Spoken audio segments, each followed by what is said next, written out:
You did a barn raising together. The city and the main street work together. That's really what many people in this culture come out of. A community where it's a highly sophisticated urban environment, but it also has a whole lot of people who are 1 or 2 or maybe 3 generations separated from a small rural community in a place that had an extreme climate, and so you have to work together. And I think that's the bedrock of what grew up to be a community that has a disproportionate amount of collaboration. We work together.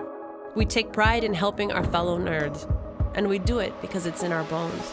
So I think there's a handful of really important pillars to any robust startup ecosystem. It needs to be based on the principles of giving first, and that we are all in this together, right? And this is, I think, really a key, that people approach the market and say, how do I give to the community, not what can I take out of it? Yeah, I think it's back to the fundamentals of asking what you can do to be part of the community. I think people want to be part of something that's bigger than themselves.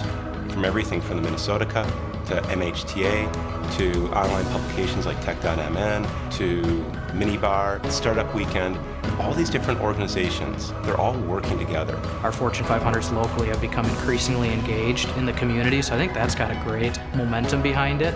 One of the things that keeps students around after college is startups.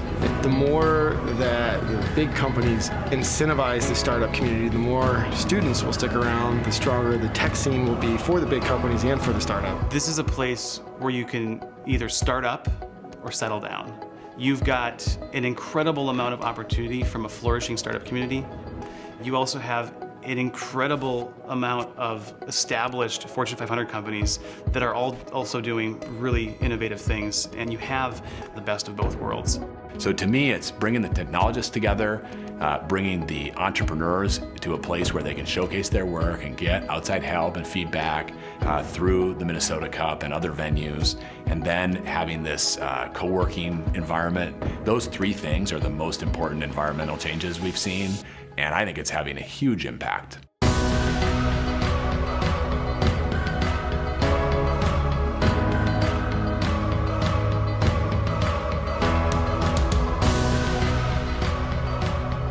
These organizations and people help us learn, network, and grow.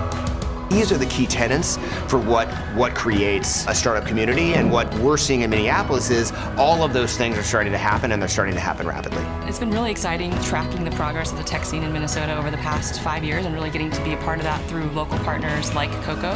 When we look at the ingredients of thriving startup ecosystems, we have so much of that here.